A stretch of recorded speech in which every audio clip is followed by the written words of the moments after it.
Ever wondered what to do with Grandma's old china or those pretty dishes you always see at the thrift store? I picked up 4 teacups, 4 saucers, and 1 larger cereal bowl at Goodwill. First, we need to drill a hole in the center of each dish. Mark your center point where you want the hole and clamp the dish down securely so it won't move on you. Most of your dishes will need a hole right in the center of them, but you'll also want to plan ahead for where your power cord will feed out of your base pieces. You'll need a basic DIY lamp kit for this. Take a few minutes to read through all of the instructions up front so you understand how all of the pieces will fit together now before you start assembling. It's really not too complicated, but you want to make sure you know what part goes in what order. Grab a tube of E6000 adhesive and start building from the bottom up. Add glue to your contact points between dishes, press them together, then let them sit for about 5 minutes to get tacky before making them permanent. As you stack each piece, continue threading the lamp cord up through the holes that you drilled. Once you reach the top, follow your lamp kit instructions to attach the socket and wiring. This is simpler than it looks, and once it's all wired up, you can go ahead and screw in a light bulb and test out your new lamp. Top it off with a lampshade to finish things off, and you have a one-of-a-kind lamp with so much vintage charm.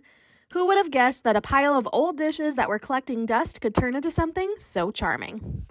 To start this project, I headed to the Dollar Tree and picked up 4 of these glass candlesticks. Next, I removed the stickers from all the candlesticks, making sure to remove any residue that was left over. Then I placed the first candlestick right side up on my table and applied an even layer of E6000 glue for a permanent hold, followed by some hot glue for an immediate hold. Then placed the next candlestick upside down onto the first one. I made sure to line up the ridges located on the outside of both candlesticks for a more seamless look. Once the second candlestick was secure, I repeated the same pattern for the last 2. Once the glue dried for several hours, I spray painted the entire stack of candlesticks with 2 coats of a matte black spray paint. Once the spray paint was dry, I used a dry sponge paintbrush and painted some antique gold rub and buff all over the high points of the candlestick stack, then used a paper towel to buff out the paint and make it a little bit shiny. This finish gave it the look of antique brass, which was what I was going for. Next, I picked up a medium-sized linen lampshade from the craft store that didn't require a harp. Then I marked where the lampshade made contact with the top candlestick in 3 places and made a mark with a permanent marker. I added some hot glue to those marks, then placed the lampshade back on top of the candlestick to secure it. I found some battery-operated puck lights on Amazon and added batteries to 1. I removed the sticker backing from the puck light and traced that circle onto a magnet sheet, then added 3 more strips of magnet to the areas where the puck light came into contact with the metal bars of the lampshade. I added my new cordless lamp to my nightstand that it's in a dark corner of my bedroom, and now I no longer have to worry about tripping over cords when I get in and out of bed, and I have some added light for cozy nights. All right, so for this project, we are gonna start with 7 of these bowls. I got them from Dollar Tree. You're also gonna need some E6000, and you wanna give yourself enough time for this to dry overnight.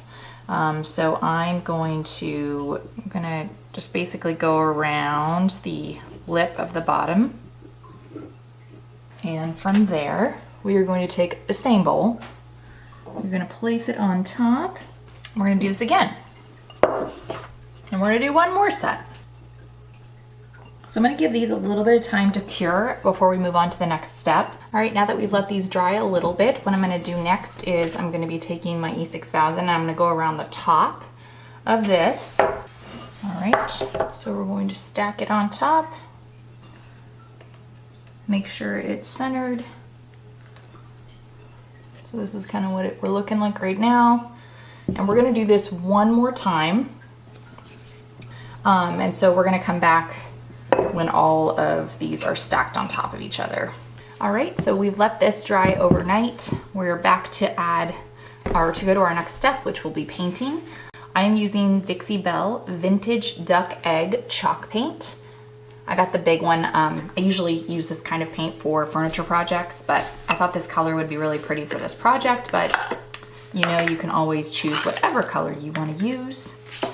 And what we're going to be doing is we are just going to be covering all of the bowls, all of them. Now, if you like this look, if you like the marbled, keep it this way. But if you wanna change it up and you were just looking for the shape, then we're just going to apply paint all over. And the nice thing about chalk paint is that it does dry pretty fast. All right, so now that we have assembled all the bowls together and the paint has dried, we're gonna move on to our next step, where I grabbed 2 of these. They come in a 2-pack of, it's floral foam, floral styrofoam. And what I'm gonna be doing is I'm actually gonna be gluing these 2 together. Now you may notice on this side, I have already gone and put a hole in the center. We're gonna replicate this hole on the second one as well. So I'm actually gonna use E6000 for this step. The reason being that hot glue has a tendency to melt styrofoam, so we don't wanna do that. Line it up. And then we're gonna let that sit until it dries. All right, so now that this is glued together, what we're gonna do is we are gonna take an X-Acto blade and we are gonna trace around the inside of the hole that I created and go all the way through. And we're gonna go all the way around until we are able to pop it out.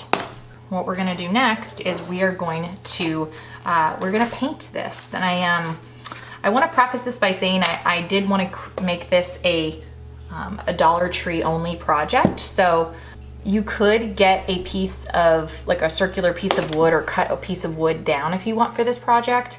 But this is a really inexpensive alternative that I think is going to work just fine. So we're going to go ahead and paint this really quick. I'm going to use the same paint that I used on the bowls. We're just going to cover, including the sides. You don't need to, you actually will not need to paint the underside, just the sides and the top. And give it enough time to dry, and we'll move on to our next step after that. So now that we've let our paint dry, what we're gonna do is we are going to use some hot glue, and we are going to be attaching it. I'm gonna start with the bottom part and then add as needed. So I'm gonna take the center, I'm gonna tilt that up. So now that we've attached this, I'm using a Gorilla Glue stick, so they tend to cure pretty quickly. So we are going to take a solar light. Now I really love using solar lights for these fun projects. They're really great for outdoor decor. So what we're gonna be doing is we're actually gonna be taking this apart. So pulling it apart. And the next thing we're gonna do is we're actually gonna take a lampshade. What we're gonna be doing is we are going to get our base in the right spot.